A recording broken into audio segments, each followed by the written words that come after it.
Olá, gente. Olá, olá. Oi, Paula, Tatiane. Oi, Monique. Devagarzinho. Oi, Cris. É também ótimo estar aqui com você, Ana Paula. Acho que é Ana Paula, né?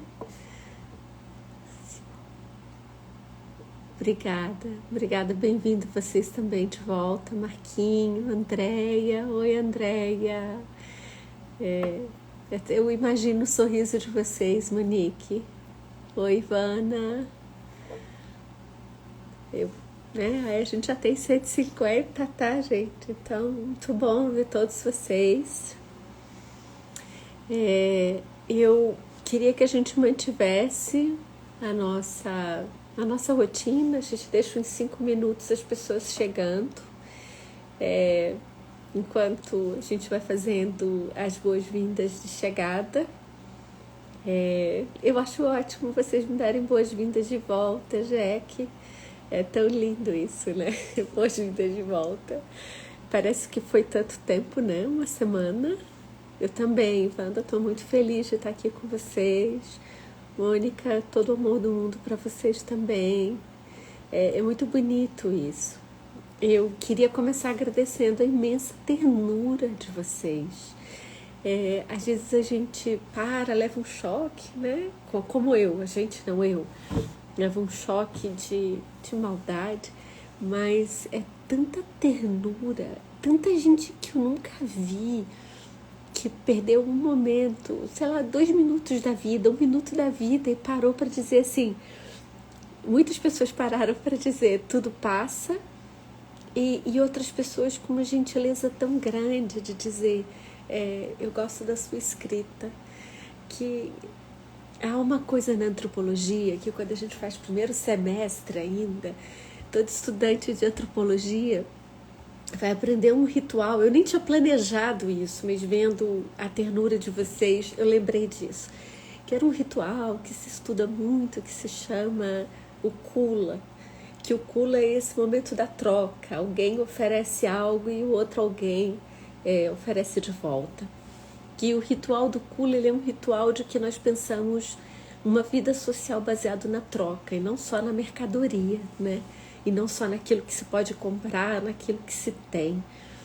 E a mim, quando vocês me dizem bem-vindo, ou quando bem-vinda, ou quando dizem tudo passa, é bom ter você aqui, é como a vida tem alternativas que a gente vai criando e algumas vezes a gente vai deixando de lado porque a gente fica tão assoberbado ou com pessimismo ou com a fúria mesmo, com a violência, né? Mas a mim foram dias muito impressionantes de sentir a ternura de muita gente que eu nunca vi. Pessoas que incansavelmente passavam para dizer só assim, tudo passa, né? E eu tô aqui. E por isso mesmo que eu queria pedir uma coisa a vocês. Se aparecer algum mal educado hoje, vamos ignorar. Porque eu não queria tirar o direito de todo mundo da gente se encontrar e da gente conversar se vai aparecer uma ou outra mal educada aqui, né? Eu prometo que ao final eu bloqueio, como eu tô fazendo isso o tempo inteiro, né? Essas pessoas, a gente conversa com quem segue regras de civilidade, com quem segue regras de bem comum, de respeito, mas quem não tem é bloquear. Então eu ia pedir muito a vocês, se aparecer algum mal educado, a gente ignora, a gente continua conversando entre nós, e eu prometo bloquear depois. Eu queria dizer que eu estava aqui pensando o que a gente podia fazer para o 8 de março. 8 de março é o Dia Internacional da Mulher, é um dia muito importante. E eu queria fazer uma proposta que vê se faz sentido para vocês, ou se era muito intenso. Talvez eu fazer uma sequência à noite, né? Dia 8 de março. Quem sabe eu começar devagarzinho, fazer uma semana em que eu possa fazer uma semana de método de pesquisa feminista e tentando trazer diferentes coisas que eu já pesquisei, que eu possa contar a história de como foi feito, que questão que estava por trás, fazer essa conversa que está aqui, mas com exemplos concretos, né? Como eu tentei fazer hoje, eu não sei se vocês viram na publicação sobre o Hotel Light. E aí, às vezes, uma conversa mais longa, eu consigo planejar antes, se vocês puderem olhar o filme, contar como é que foi para ser aceito, como é que foi para a Angélica me aceitar. Então, a minha primeira pergunta era se isso faria sentido, depois eu deixaria aqui gravado. O segundo é super ousado, é que eu podia tentar fazer como um curso de extensão pela Universidade de Brasília. Eu não sei se alguém já fez curso de extensão pelo Instagram. Se fez, me escreve no inbox, que eu queria saber como é que a gente faz chamada no Instagram. Se vocês tiverem alguma ideia, né, que aí a gente inventa, mas poderia ser uma ideia democrática, uma ideia aberta, não é plataforma que exige muita sofisticação, obviamente seria gratuito. Se alguém tiver alguma ideia de como fazer o curso de extensão que tem a chamada, porque tem essas coisas de escola, né, que tem que ter chamada, então se vale o nome de vocês aqui, eu tentaria correr junto com colegas para registrar, para poder valer. A gente podia fazer para o 8 de março. Se vocês acharem que vale a pena, a gente faz. Estou falando demais já. E se alguém souber como fazer isso, me avisa. Então, hoje é carnaval. Essas 300 pessoas é ainda mais significativo no domingo de carnaval. Eu nasci num carnaval. Então, quem sabe alguém me deu esse título de Unidos da Banquinha. E cá estamos, Unidos da Banquinha. Qual é a nossa dinâmica? É com código para você falar na live? Tá, se vocês puderem depois me escrever dando ideias, escrever aqui, eu faço uma publicação sobre isso. As ideias que tiverem eu compilo e tento ajeitar, tá? Então, eu vou fechar os comentários para começar. Eu também acho, Mariana, que inovação é isso. Inovação é usar tecnologias que a gente chegue nas pessoas, tecnologias que as pessoas usem e que sejam as mais simples possíveis. Eu acho que isso é que é inovação. Então, eu vou fechar só para poder as pessoas que fazem leitura labial. E aí depois eu abro nos últimos 15 minutos, certo? E lembrem o que a gente combinou. Se quando a gente abrir os comentários tiver gente boba, eu vou bloquear depois, tá bom? Então vamos lá. Lembrem que a gente está seguindo a leitura de palavra a palavra, né? E a gente sempre abre a nossa conversa com um trechinho dele, né? Um trechinho do livro. O de hoje era sobre perfeccionismo. E aí a gente passa para o nosso tema, que é esse tema de originalidade, ineditismo. Gente, os temas são sempre qualquer coisa para a gente ficar falando, e às vezes falando do mesmo, voltando para as mesmas questões, mas pegando pequenos elementos sobre o pensamento, sobre a escrita, né? E aí a gente conversa do tema, volta para ela e eu abro para a nossa conversa. Como ela, gente, eu nunca entendi quando as pessoas diziam assim para mim, e eu já ouvi de colegas, eu já ouvi, sei lá, de gente da família, amigos, dizendo assim, eu sou muito perfeccionista, por isso que eu não consigo fazer as coisas ou no tempo, ou eu não vou fazer, não vou escrever, eu não vou... E eu ficava me perguntando o que quer dizer perfeccionista, né? É um traço de um jeito de ser? É um método para fazer as coisas? É um afeto? E aí eu iria com essa possibilidade que ela também escreve. É um afeto do medo. Não é que você está atingindo perfeição. Ao contrário do que eu ouvia as pessoas dizendo, que era quase como um autoelogio, as pessoas diziam assim, eu não faço isso aqui porque eu sou muito perfeccionista e eu sei que eu vou parar no meio do caminho. Era quase como uma proteção de si mesma e uma crítica ao outro que está fazendo. Eu lembro há muitos anos, gente, muitos anos, eu estava começando a fazer filme. Não sabia fazer, não sabia pegar em câmera. Eu estava estudando nos livros, vendo filme na marra. E eu acho que foi quando eu fiz Solitário Anônimo, que se vocês não conhecem, eu recomendo que vejam, todos os meus filmes estão no YouTube. E ele é um filme mal feito, ele era uma câmera naquela época, 2008, 2006, 14 anos atrás, as câmeras não eram tão boas quanto num celular, né? E ainda eram câmeras muito difíceis, iluminação ruim, não tinha microfone, era sozinha, às vezes filmando ou com alguém. Então a qualidade da imagem era muito ruim, né? Mas a história era única, a história era espetacular, a história daquele homem, aquela provocação sobre a vontade, a decisão dele sobre morrer, né? Se chama Solitário Anônimo. E eu lembro que quando o filme ficou pronto, eu ouvi especialmente de uma pessoa, isso me marcou, porque tinha essa frase. Ela disse assim, eu sou muito perfeccionista, eu jamais teria sua coragem de fazer qualquer coisa e colocar na tela. E eu fiquei pensando assim, o que será ser perfeccionista e eu fazer qualquer coisa, né? Essa ambição por uma perfeição, um ideal de opressão, como ela vai dizer, ela é uma voz a ideia da perfeição é uma voz do opressor, ele é um inimigo do povo, ela diz, mas eu diria ela é inimiga das mulheres especialmente, inimigo de todas as minorias que nunca entraram no mundo da palavra, da escrita. Ela tira não só a nossa coragem, não é só a nossa valentia, tira a nossa alegria. Né? Esses últimos dias eu fiquei pensando sobre isso, o que era essa violência toda, é uma tentativa de tirar a alegria. E a alegria não é o carnaval, a alegria é uma afirmação da vida, é uma afirmação incondicional de viver.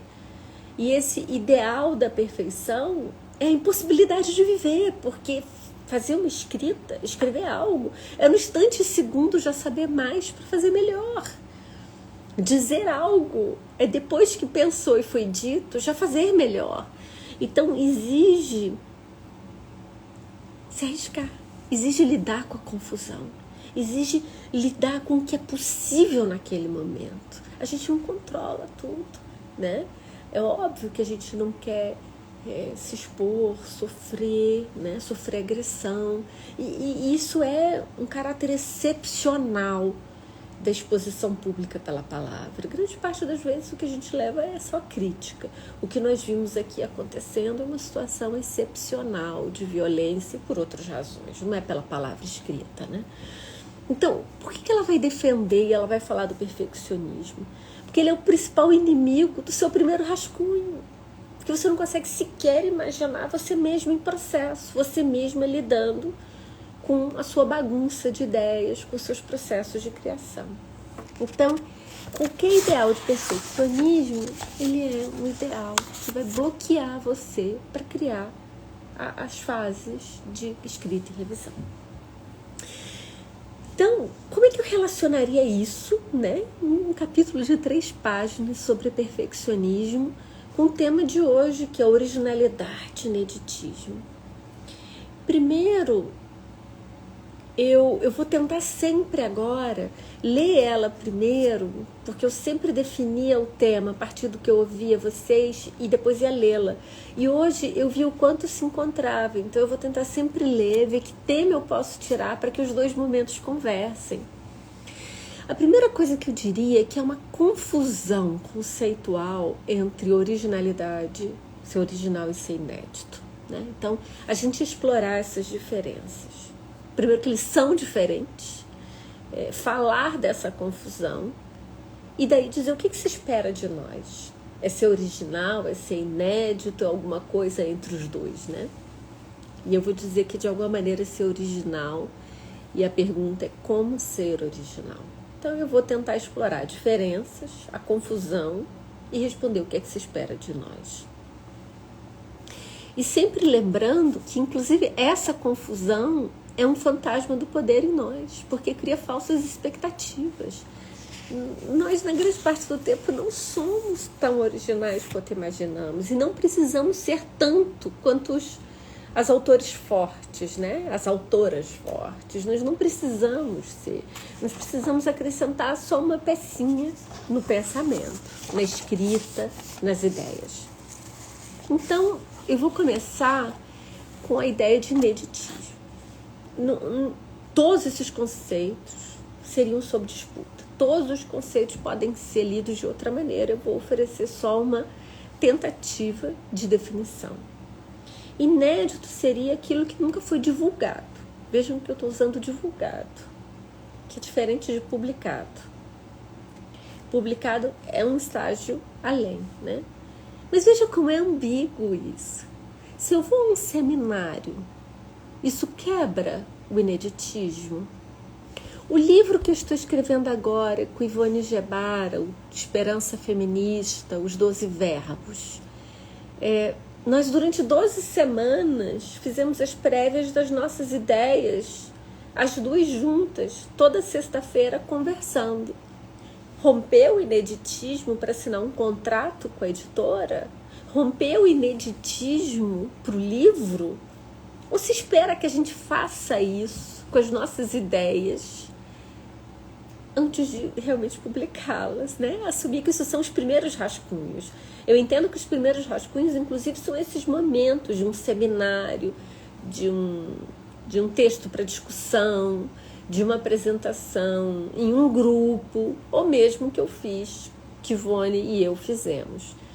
Então, o conceito de ineditismo, ele pode ser elástico, a depender de onde você está indo.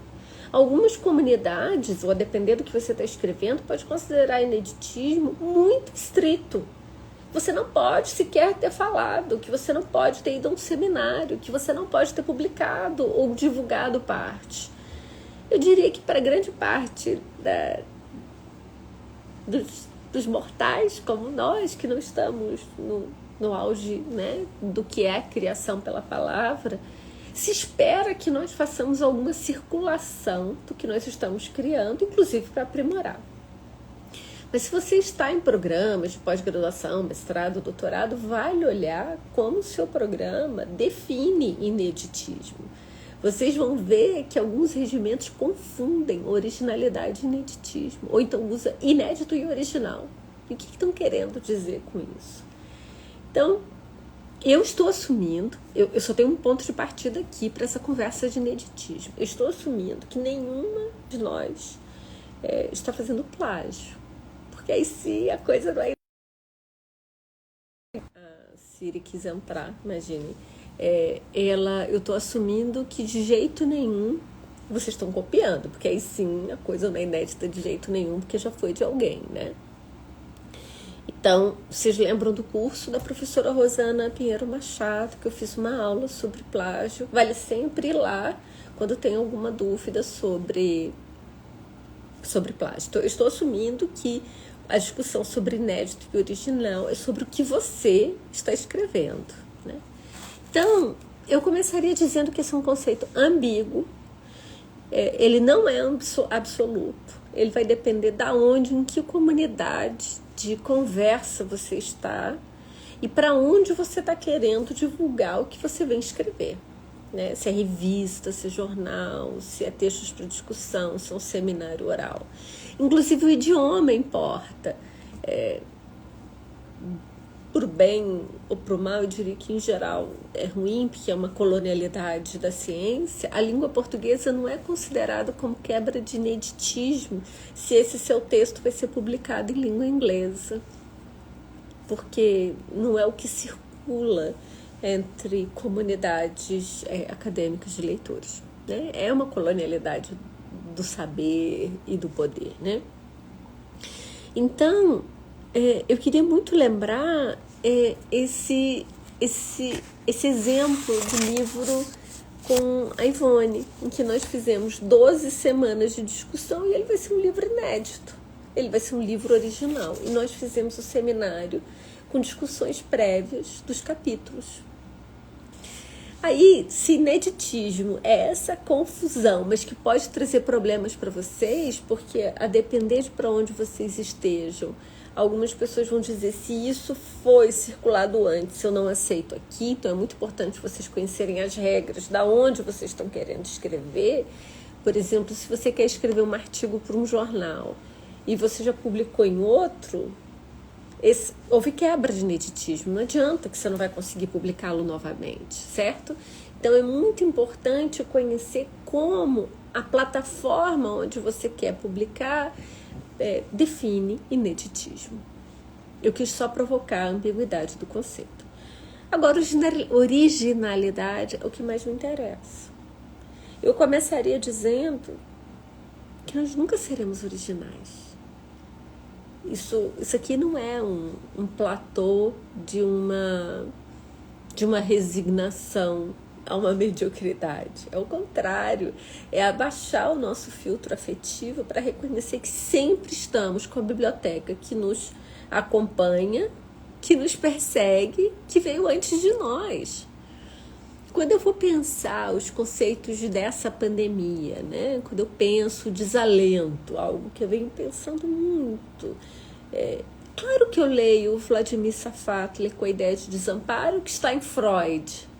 Claro que eu leio Judith Butler com a ideia de vida precária que está em Freud. Entende? Só que cada um é original na sua própria criação. E eu, muito menos do que eles, talvez possa ser um pouco original ao pensar desalento, com uma alegoria em torno dessa pandemia, que é uma doença que nos provoca, né, o desalento vital, para se pensar o desalento da sobrevivência. Então, isso eu quero mostrar que isso aqui pode haver jogos de pequenas originalidades, movendo o circuito das ideias, do pensamento, da política, do saber. Porque todos temos passado nas nossas ideias. Quanto mais ela agregar uma pecinha no pensamento, na troca, mais vai ser vasculhado a arqueologia daquela criação. É isso que nós vamos ver. Alguém como Michel Foucault, vou te dizer, baseado em quem ele foi construindo as suas ideias. Então, se eu quisesse pensar originalidade para fora dessa ideia genial de um criador masculino que está numa biblioteca sozinho, no seu escritório recheado de papéis, talvez a ideia de originalidade seja mais encantamento com novas formas de dizer, que aí faz outras pessoas ouvirem de outro jeito. Encantamento com novas formas de pensar, que faz outras pessoas ouvirem de outro jeito, lerem de outro jeito. E encantamento com o tempo presente. Então, quando eu tento pensar que originalidade, não, porque eu deixei o plágio de lado, e aí nós vamos dizer que algo vale a pena ler, porque tem algo original, é porque nos provocou um encantamento. Provocou um encantamento porque foi capaz de nos provocar. Eu não sei se vocês já viveram isso. Por exemplo, esse livro eu já li algumas vezes. Eu já li estudando escrita criativa. Eu já li em curso de fotografia. Eu já li sozinha. E agora eu estou lendo com esse grupo de 300, 400 pessoas, que vira 20 mil em uma semana. Gente, a gente vira 20 mil em uma semana. Vocês têm ideia do que é isso? Eu desculpa fazer que eu pergunto, eu não sei nem o tamanho do Maracanã, mas quando eu fico imaginando que há 400 pessoas, eu não tenho nem ideia do que é um anfiteatro de uma universidade. Quando eu penso 20 mil pessoas, eu não sei se é um estádio, eu realmente não tenho ideia, para falar de escrita. Então eu tenho que ler isso de novo, né? Ler, estudar e com muita calma. E porque tem vocês, eu me encontro com esse livro de um jeito diferente. Então, o encantamento, pelo que nós vamos chamar de original, depende também da nossa relação, eu e essa matéria, que pode ser digital, certo? Mas eu e essa matéria, em um determinado momento da minha vida. Falar assim, eu procurei muito glitter, eu não tenho glitter, né? Eu tô numa cabana, eu não tinha nem como sair, é que só tem neve e urso. Mas eu queria muito ter glitter pro carnaval hoje, não teve jeito. Bem, mas o que eu quero dizer é que a própria ideia de que algo nos atrai, a ideia da originalidade, vem da nossa relação naquele momento. Cada leitura é uma fotografia do nosso pensamento com as ideias naquele momento. Tanto todas nós temos um passado para alguma criação de originalidade, que nós temos mapa de leitura, que nós temos mapa de ideias, porque nós estamos numa constelação para criar algo. Então, eu queria arriscar, gente, e isso é fora das normas, fora das regulações, é que a pergunta não deve ser para original, isso é novo. Ou então também não diga a alguém, isso não tem nada de novo aqui. É mais dizer que encantamento isso me provoca. E que pode estar baseado na minha inocência, sobre a ancestralidade daquelas ideias. Mas não tem problema, foi aquela leitura que me provocou algo. Eu vou dar um exemplo que aconteceu hoje aqui, nessa comunidade. Quando eu publiquei a história do Hotel Light, alguém escreveu, que impressionante, algo assim, dessa sociologia das ausências. Falei, nossa, que maneira rápida, eficiente de definir o que foi e que, de alguma maneira, definir a mim mesma, o que eu fiz no campo de conhecer o mundo até hoje. Foram tentar escavar ausências, né?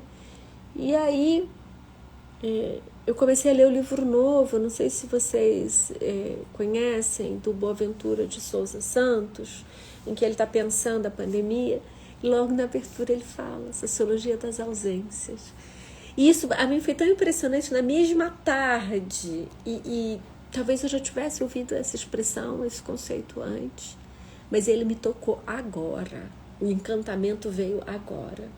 Ele se torna original para mim agora, nesse encontro entre a pessoa que eu li aqui e eu lendo o livro dele. Por sinal, é um grande livro. Eu adoraria se a gente fizesse uma sequência, eu estou começando ainda, de conversa sobre esse livro dele.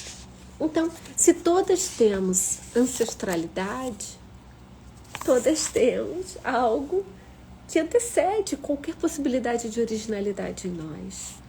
Então, a pergunta que nos resta não é se isso é novo, se isso foi criado por nós, é como ser encantadora, como ser original, nesse sentido que eu estou dando da definição. E aí eu vou tentar aterrissar. Eu quero sugerir 3 possibilidades. Uma de método, uma de oportunidade e um terceiro de ética, se eu posso chamar assim, ou político, como você preferir. O de método é seja miudinha. Esqueça essa coisa de meu tema, o que eu quero conhecer. Mude a pergunta e comece a fazer onde eu posso colaborar com alguém que você quer aprender a escrever, aprender a pensar, aprender a conhecer algo.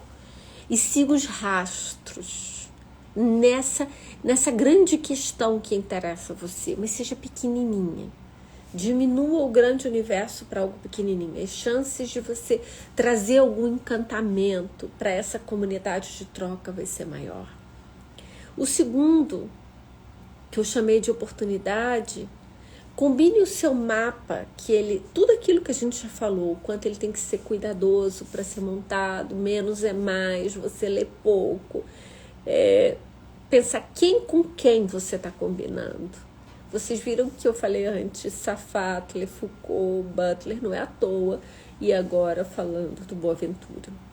Mas a oportunidade, muitas vezes, para você provocar um encantamento nessa comunidade de diálogo, vem da empiria. E eu queria dar um segundo exemplo concreto. Eu não consigo pensar sem o real. Eu não consigo pensar sem gente. eu não consigo pensar sem as pessoas me ajudando a dizer como pensar, né? Em quase toda a minha trajetória de escritora, de escutadeira, foram com mulheres, né? Mulheres de todos os tipos. Mulheres da rua, mulheres na cadeia, mulheres que fizeram aborto, mulheres com deficiência, sempre foram com mulheres. E eu vim pensando muito a pandemia, venho escrevendo pecinhas aqui e ali, participando de muitos seminários sobre a pandemia, mas eu não tinha ainda conseguido me aproximar por todas as restrições, né? Que restrições, de escutar o mundo, de escutar as mulheres da pandemia. Eu tentei fazer o Relicário, que vocês conhecem, que é esse álbum no Instagram, em que eu escavava as notícias e sobre as mulheres que morreram, tentava com Ramon Navarro imaginá-las pelos resquícios das notícias. Mas chegou um momento em que eu disse, eu preciso fazer mais do que o testemunho por fontes secundárias, como a gente fala de ciência, né? Eu preciso fazer esse testemunho por fontes primárias. Então, há 10 dias, e é quase um calendário coincidente com todo esse episódio do Redemoinho de Ódio, em que eu fiz um pedido aqui no Twitter, eu continuo fazendo esse pedido a vocês, para ouvir histórias de famílias que tenham perdido alguma das suas mulheres, dos seus amores, das suas mães, suas irmãs, suas filhas, grávidas ou no parto com Covid. Eu quero testemunhar, eu quero aprender com essas narrativas e responder uma pergunta que era a pergunta de Foucault. O que está acontecendo aqui para que essas mulheres morram? Eu já ouvi 16 famílias. Há em ciência um conceito que se diz saturação teórica, né? Em métodos qualitativos, que é o momento em que você diz, as histórias começam a se repetir. E aí é quando você diz, eu posso parar, o que se chamaria o meu N, o número de conversas que eu teria. Doutora Melânia Amorim é uma ginecologista, médica, nós somos muito amigas, excepcionais colegas de trabalho, desde de Zika. E Melânia foi uma das primeiras a pesquisar esse tema no Brasil, da morte materna com Covid. E vem me ajudado a encontrar mulheres. E todas vocês são pessoas anônimas que estão me ajudando e eu continuo pedindo. Agora, na 16ª, primeiro que as histórias não se repetem, né, gente? Cada história é uma história absurdamente delicada, singular e sofrida. Mas eu queria dar um exemplo. Já na 16ª é onde eu vou ouvir pela primeira vez o conceito vindo de quem fala, mas a expressão vivida de violência obstétrica. E era, no grupo dos 16, a primeira família negra. Então, é isso o que os antropólogas chamam, o trabalho de campo, a etnografia faz. É um espanto com o real, é um espanto com o que está acontecendo para essas mulheres morrerem, se nós vamos sustentar a tese de que toda morte materna é uma morte evitável. Mas o que eu queria contar é que muitas pessoas, para me ajudar, dizem, Débora, já tem uma pesquisadora no Brasil trabalhando isso, a Melânia Amorim. Eu não sei se as pessoas me dizem isso como para dizer, já tem alguém fazendo, não precisa que você faça. Já tem alguém fazendo, sua pesquisa não é original. Já tem alguém fazendo, pede ajuda. Então, eu já pedi ajuda, eu sei que ela está fazendo e eu estou ainda ali na esteira dela. Eu estou fazendo exatamente o que eu disse a vocês, com o método, desde Zika. Melânia é quem está ali, né, me dizendo, aqui, Débora, é aqui que você tem que fazer. E que nós podemos contribuir. Né, no mesmo tema, da qual ela está olhando para os dados epidemiológicos, para as razões da morte materna, enquanto eu estou tentando ouvir essas histórias para fazer um testemunho e, quem sabe, sobre uma nova emergência sanitária, vir dizer algo antecipadamente. Eu ainda não consigo elaborar o que eu estou ouvindo, né, gente? Eu espero em um momento fazer uma conversa, se vocês tiverem interesse sobre esse processo, e dizer que categorias analíticas eu vou trabalhar. Por enquanto eu não consigo, porque é ainda as histórias. Mas A oportunidade que eu quero dizer, ela está vindo da empiria para o desalento que eu passei o ano pensando como uma categoria conceitual. Eu não consigo me mover sem a empiria. Mas o terceiro, que eu queria chamar de ética, para terminar os meus 10 minutos, se arrisca, gente. Não tem como não se arriscar. Jamais considere que o que aconteceu comigo nos últimos 15 dias é o que vai acontecer com a sua escrita.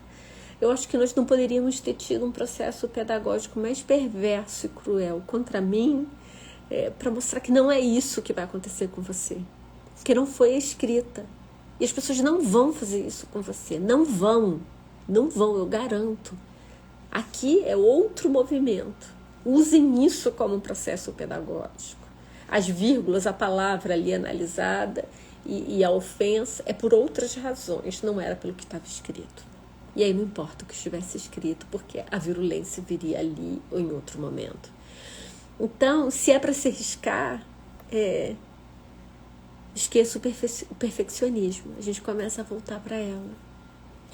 Não se permita que esse fantasma do poder, que essa angústia por sucesso, talvez, que essa angústia por conseguir se proteger antecipadamente, impeça que você se lance na disputa por encantamentos pela palavra, porque é isso que nós estamos fazendo. Quando nós conversamos, quando nós nos encontramos para ouvir, para falar, e eu aqui para falar sem parar, porque nós queremos nos aproximar para construir outras formas de construção ética do mundo. E nós não podemos prescindir da palavra escrita, da oralidade, né? Então, pensa que a escrita, ela pode ser um prazer. Se ela ainda não é um prazer para você, pensa que ela talvez seja um dever de testemunhar. Esse miudinho do buraco da fechadura que você vai olhar sobre uma questão que importa. Se você está aqui, nesse grupo, nessa comunidade, é porque o mundo que você está olhando, as questões que você está olhando para o mundo, são questões que importam. São da cultura dos direitos humanos, é do feminismo, é do antirracismo, é de um mundo não capacitista. E aí você está fazendo um miudinho. É sobre o ensino, é sobre a pedagogia, é sobre algo. Então, pensa que a sua escrita, ela vai ter esse poder de encantar pelo testemunho. E nunca permita que coisas como o perfeccionismo ou sobre o terror desse redemoinho afugentem você do seu poder de testemunhar questões muito importantes. Então, a minha recomendação final, fazendo esse percurso tão original sobre originalidade e ineditismo, era uma recomendação de alerta. A primeira coisa que você tem que sair daqui, fazer, é olhar se você está escrevendo para o seu trabalho, quais são as regras que o seu trabalho tem, como o seu trabalho define originalidade, ineditismo. Se você está escrevendo para a vida acadêmica, para um periódico acadêmico, como é que são essas definições? Se você está escrevendo para um jornal, para um blog, para um partido político, se há definições, se há políticas de escrita sobre essas questões. Se não há, ok, segue, desde que você não faça plágio. Mas se há, primeiro disseca a confusão e vê como você vai navegar. Essa é a minha primeira sugestão a você, antes de se lançar, assumindo que você não está travada nessa fantasia de um perfeccionismo possível. E aí, eu queria voltar a ela, antes de encerrar, dizendo que... Lembra que ela conta uma história de que ela vivia com dor de garganta? E essas histórias, essas metáforas, elas são importantes para a gente lembrar, entender de outro jeito, que pode ser um conceito abstrato, né? Então, ela diz, eu tinha muita dor de garganta, até que um dia eu fiz uma cirurgia de amígdalas. E aí, os primeiros dias, ela diz, eu não conseguia engolir, eu não conseguia quase falar, abrir a boca, né? Doía. E eu estava com dor, e ela estava tomando remédio. Tomando remédio, porque é a procrastinação perfeccionismo. Tem um momento que essa dor tem que ser superada de outro jeito. Você não vai viver a vida impedindo uma outra forma de recuperação. Até que ela conta que ela liga para a enfermeira e a enfermeira diz: eu não vou te dar mais analgésico. Não vou dar. E ela fica abusada. Ela diz: eu quero falar com a sua chefa. O que você vai ter que fazer é comprar chiclete. E ela vai ficar indignada. Como assim a minha dor vai ser resolvida com chiclete? Né? E aí ela vai lá, uma amiga vai lá e compra o chiclete, aí ela começa. E ela diz que com um tempinho a dor começa a ir, ela começa já a conseguir abrir a boca, a partir daí ela vai conseguir comer, que não é só pelo canudinho. Qual é a moral dessa história? Não é assim que a gente diz sobre fábula? É que os seus primeiros rascunhos é a sua boca que não está conseguindo abrir. E aí você vai chupando um chiclete, a coisa vai abrindo, tem uma hora que vai começar a sair. Não permita que essa dor do perfeccionismo seja como a alegoria da dor pós uma cirurgia de amígdala, em que a boca não abre. Permita-se encontrar uma outra via para que a cura venha. E perfeccionismo não é uma qualidade, essa expressão, né? Fazer as coisas bem feitas. Eu jamais estou dizendo que a gente faz tudo vale.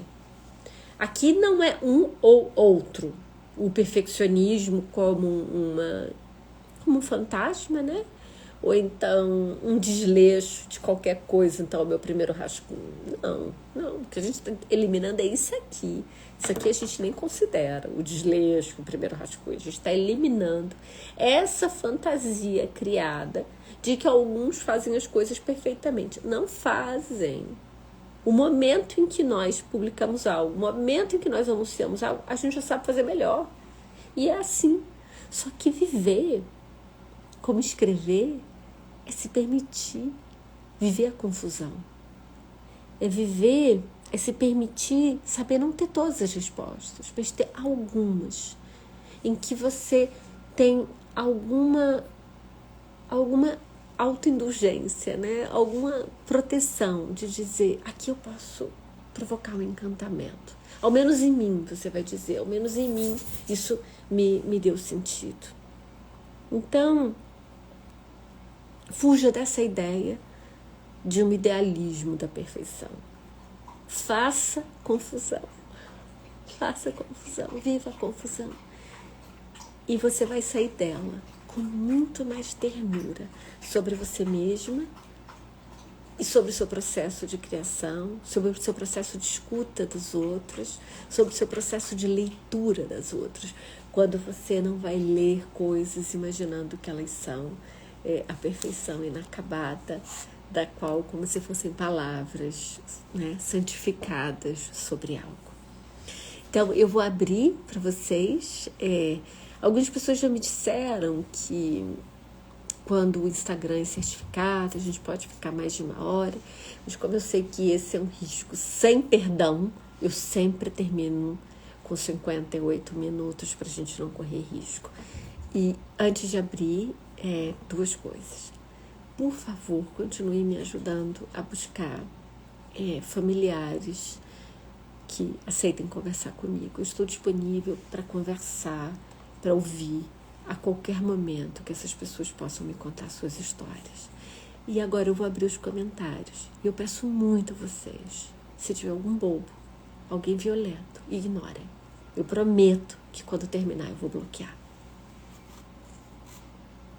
E lembrem, nunca me defendam. Não usem sua energia da vida para me defender. Usem sua energia da vida para... ativei. Para conversar, no máximo para bloquear quem for odioso. Mas não perca tempo indo para controvérsia com quem não vale a pena. Eu vou olhar as perguntas enquanto vocês vêm aqui, tá? Nossa, olha que pergunta difícil, gente. Como eu posso ser encantadora? Eu tentei, TM Alves, eu tentei fingir que eu sei responder. Eu disse 3 coisas, que era método, você ser pequenininha, certo? Trabalhar com uma peça que alguém que está trabalhando, você vai poder avançar. Eu dei uma segunda resposta, que era sobre oportunidade, dei o exemplo do que eu estou fazendo com as mulheres que morreram, né? Uma história tão trágica, mas dizer aqui, eu quero contar essa história, eu quero fazer o testemunho, ou seja, pela empiria. E o terceiro, correndo riscos. Alguém me diz assim, como é que eu lido com o perfeccionismo do outro, né? Que pode ser orientador.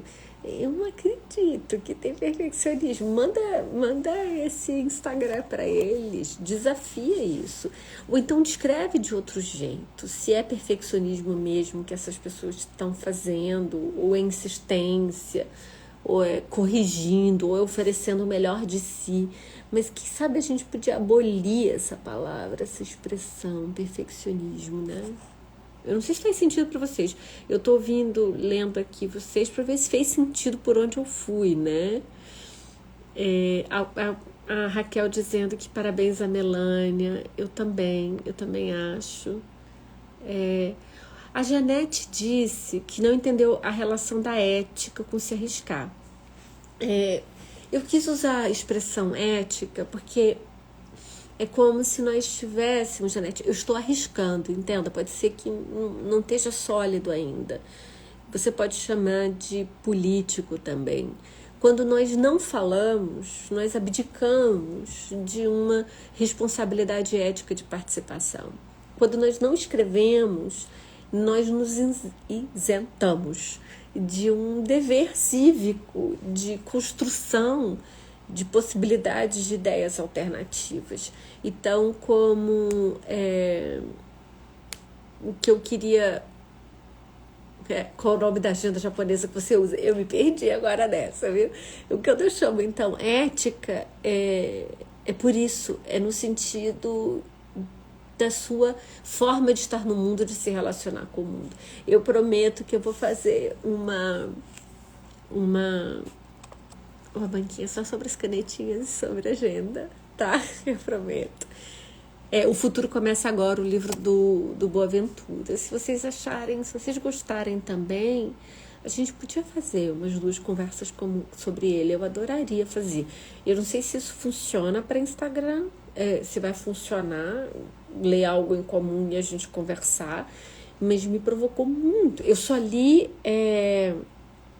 O Futuro Começa Agora. Eu só li a introdução e o primeiro capítulo, mas eu fiquei muito impressionada. Muito impressionada. Do encantamento do que tá ali. O Daniel me perguntou como é que faz para ser tão paciente. Sabe que eu sou abusada, né? Vocês sabem que eu sou abusada, senão eu não ia estar em tanta confusão. Mas eu acho que é algo que todas nós precisamos exercitar. É valentia e paciência, né? Não sei qual é a ordem, mas os tempos que a gente está vivendo, nós temos que exercitar valentia e paciência. Não sei se faz sentido. Eu estou indo para o campo ético de novo, né? Isso aqui não é só moral, é ético. Vamos para mais pergunta?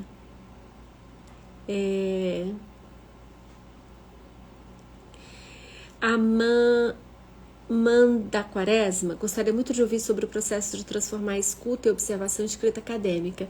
Manda, sabe que esse poderia ser uma boa pergunta se nós fizermos a semana de escrita e métodos feministas. A gente podia pegar algumas dessas perguntas e quando eu contasse como foi fazer... Eu fiz um livro que se chama Cadeia, Relatos sobre Mulheres, em que a única coisa que eu fiz durante meses foi ouvir. Eu não fiz pergunta. E ali são os relatos que eu ouvi. Então, quem sabe, nós poderíamos ir por um exemplo concreto, pensar como fazer, se fizer sentido. Eu acho, Vanúzia, Subversa, que valentia e paciência, eu não sei se é paciência e valentia, acho que dá pra gente pensar qual é a ordem, né? Eu tô lendo agora vocês, tá? Vamos pro curso de extensão. O livro que eu fiz a leitura hoje se chama em português Palavra por Palavra, Bird by Bird. 79 mil pessoas cabem no Maracanã? Ah, tá. Tá, então eu não sabia. As banquinhas, uma semana elas fazem 20 mil, gente. É um terço de um Maracanã, numa banquinha xixelenta dessa. Vocês têm ideia do que isso significa? Eu nunca podia imaginar que a gente ia botar um terço do Maracanã para ficar falando de escrita, originalidade ou o que for. Que a gente, na verdade, a gente está inventando o tema para se encontrar de domingo, né? Obrigada, Helena. Muito obrigada. O livro está esgotado. Algumas pessoas localizaram de alguma maneira. Então, a gente... Desculpa, é um barulho, gente. A gente ver se tem algum jeito de compartilhar. Podemos... Vou ver que mais perguntas tem, tá? Você sabe que alegria... Tem uma pessoa que fez um comentário sobre alegria. Alegria é um conceito, com todos os conceitos, podem ter muitos. Ele é um conceito filosófico. Desculpem. Tem um outro ser não humano lá fora e os dois estão anunciando que tem um ser não humano se aproximando da cabana. Alegria é um conceito entre várias maneiras de falar dele, que é a afirmação da contingência da vida, que é a afirmação da vida. Então, quando Clément Rosset, C-L-E-M-E-N-T-R-O-S-S-E-T, Clément Rosset, ele tem um livrinho que se chama Alegria, Força Maior. Eu dou minha palavra a vocês que eu tinha pensado em fazer pelo domingo de carnaval o tema da banquinha sobre alegria. Mas eu achei que as pessoas podiam não entender, podiam achar que era quase que irônico com o que tinha acontecido. Era de dizer que como nós precisamos ter uma afirmação da alegria como uma força maior para o que nós fazemos com a nossa paciência, para a valentia, para a transformação do mundo. Então, alegria não é felicidade, não é um hedonismo, é a afirmação da contingência para sua transformação. Eu peço muitas desculpas por ele, gente, mas infelizmente é um importante animal não humano do lado de fora e que eles estão tentando proteger a cabana. E se eu for brigar, é injusto. Então, tentem olhar um pouco esse conceito de alegria, porque ele é um conceito que afirma a errância, afirma o acaso. MC, o que é empiria? É o trabalho quando você faz pesquisa empírica, você faz trabalho de campo, é quando você quando você produz dados em ciência, quando você aplica um questionário, quando você faz uma etnografia. São dois, Dayana. São dois bichinhos aqui. E deixar o bichinho lá fora também. Mas é porque pode estar ruim pra quem... Tá vendo? Eu posso brigar, né? E aí vocês vão ver a falta de paciência. Mas a alegria... Eu peço muitas desculpas, gente. Muitas desculpas. Psst, só um pouquinho. Para! Desculpa. Aí veio um latidinho de nada no final, né? Como se fosse assim, eu não vou parar. Pensem nisso de alegria. Alegria não é hedonismo, alegria não é felicidade, mas é a gente conseguir afirmar a contingência da vida para sua transformação. Então, nós aí vamos conseguir lidar muito melhor com nós mesmos e com essas intercorrências que a vida vai trazer. Certo? Vocês estão rindo, atrasado, dizendo para eu relaxar, para eu ter paciência, mas assim, não existe uma conversa com dois cachorros latindo, né, gente? Eu queria usar esses 3 minutos finais para novamente agradecer tremendamente vocês. Vocês foram muito generosas e generosos comigo. Foi uma montanha de ternura o que eu recebi. E vocês me criaram um dever muito maior de devolver a vocês, devolver a outras pessoas a mesma ternura. E se eu pudesse dizer mais alguma coisa, quando vocês verem alguém passando o que eu passei, ofereçam a mesma coisa. Faz muita diferença em um turbilhão de ódio. Você abrir um inbox e eu sei que estava tudo fechado, né? Então era tão difícil eu saber que vocês estavam aí. Alguém dizer assim, vai passar, eu tô aqui, eu tô esperando por você voltar. É uma diferença tão tremenda, gente, tão tremenda que eu não consigo explicar como faz bem. E não é porque cada um de nós somos fracos, mas a gente começa a lembrar o que é quem importa, aonde importa para a vida. E vocês importam muito mais do que qualquer redemoinho de ódio. Eles ficaram animados hoje, 5 minutos finais. Eu tenho que sair daqui para ir ver que terrível animal é esse que tá aqui. Eu preciso contar a vocês que a última vez que isso aconteceu era um urso. Então, eles devem ter razões muito importantes para estarem querendo. Até porque eles subiram na parte mais alta da casa para latir para fora, porque eles são desse tamanho. Deve ser um jacaré, né, do lado de fora aqui na neve. Gente, muito obrigada a vocês. Até domingo que vem. Eu espero que todas se cuidem, que falta tão pouquinho. Não abandonem a certeza que essa pandemia, de alguma maneira, essa fase pior vai passar. A gente vai conseguir se vacinar e nós vamos encontrar formas de viver melhor. Se cuidem muito e muito obrigada por terem vindo num domingo de carnaval com 2 cachorros latindo. Um beijo muito grande para todo mundo, viu? Até domingo que vem. A gente continua a leitura e um tema.